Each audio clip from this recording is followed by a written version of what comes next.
नमस्कार, इन खबर में आपका स्वागत है। मैं विद्याशंकर तिवारी हूँ। पश्चिम बंगाल के मुर्शिदाबाद में जो 3 लोगों की हत्या हुई थी, यानी कि जो शख्स थे बंधु प्रकाश पॉल, वो उनकी पत्नी और उनके 6 साल का बेटा, 6 साल या 8 साल का बेटा।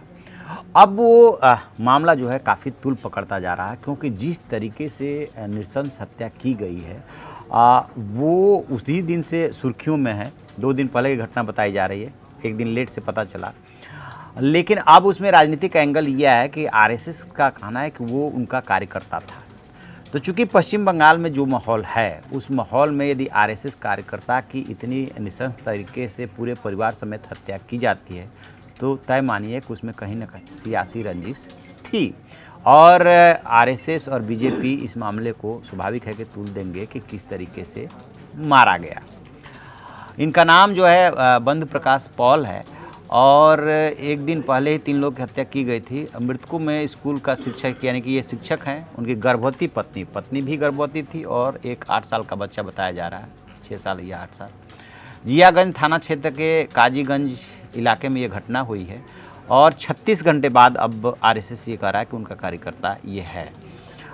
एक और बात कि जो पश्चिम बंगाल के आरएसएस के पदाधिकारी है जिष्णु बसु, उन्होंने कहा कि शुरुआत में हमने सोचा कि इससे हल किया जाएगा और हमें लगता है कि यह कोई राजनीतिक हत्या नहीं है, लेकिन बाद में पुलिस से मैंने जिस तरीके से इसमें काम किया उससे लगने लगा, और जो न्याय दिलाने में नाकाम रही, तो उससे लग रहा है कि कहीं ना कहीं जो लोग हत्या के पीछे हैं वो उससे सत्ता पक्ष से, सियासत से जुड़े हुए हैं।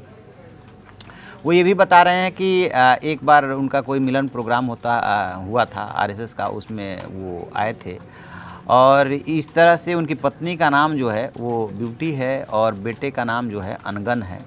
और ये इस वारदात के बाद जो है अब स्थानीय लोगों के मुताबिक विजयदशमी के दिन पूजा पंडाल में उन्हें नहीं देखा गया। अब यहाँ से कहानी शुरू होती है, और तो वे पॉल के निवास पर गए तो पाया कि दरवाज़ा अंदर से बंद है। पुलिस अधिकारी के मुताबिक जो है स्थानीय लोगों ने पुलिस को सूचित किया कि उसके बाद खून से लथपथ शव बरामद किया गया।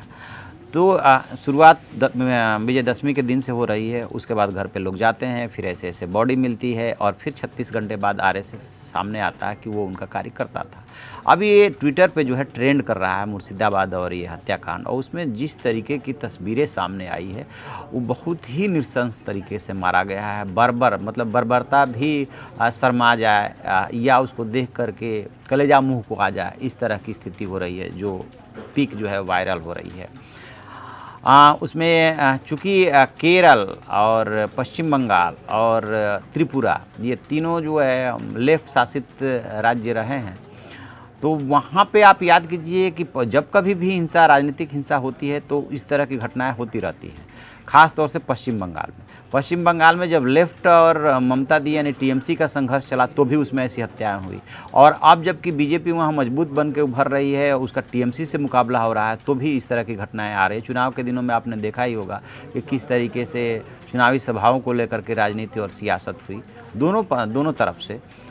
इसके अलावा और भ्रष्टाचार के कई मुद्दों पे सियासत होती रही है, लेकिन इस तरीके से एक होता है मर्डर, कि आपने किसी को गोली मारा, उसकी हत्या, मर गया वो, और दूसरा होता है नृशंस तरीके से मारना, यानी कि पत्नी और बच्चों पे भी रहम न करना। वो पत्नी भी गर्भवती और बच्चा भी 6 या 8 साल का, 6 से 8 साल के बीच का है। तो अब ये मामला काफ़ी तूल पकड़ने वाला है, क्योंकि इस पर सियासत भी शुरू हो गई है, और चारों तरफ से जो है इसको लेकर के बयान भी आने लगे हैं, तो ये सोशल मीडिया पे जो है ट्रेंड कर रहा है। अब देखते हैं कि सियासत अपनी जगह पे है, लेकिन ऐसे मामलों में, चाहे किसी भी राज्य में इस तरह की घटना हो, तो ऐसे मामलों में कार्रवाई तुरंत होनी चाहिए, क्योंकि इसमें लोगों का जब आक्रोश भड़कता है तो और भी आगे इस तरह की घटनाओं की आशंका बढ़ जाती है। तो जितना जल्दी हो सके उतना जल्दी ऐसे मामलों में गिरफ्तारी हो जाती है, तो ये रहता है, लोगों को संतोष ये रहता है कि सुकून मिलता है कि चलो कम से कम हत्यारे पकड़े गए। तो अभी तक इसमें कोई गिरफ्तारी नहीं हुई है। जैसे ही इसमें कोई अपडेट मिलता है हम आपको अपडेट कराएंगे। आप देखते रहिए हमारा डिजिटल चैनल इन खबर। Thank you. इन खबर चैनल को सब्सक्राइब करें और बेल आइकन दबाना ना भूलें।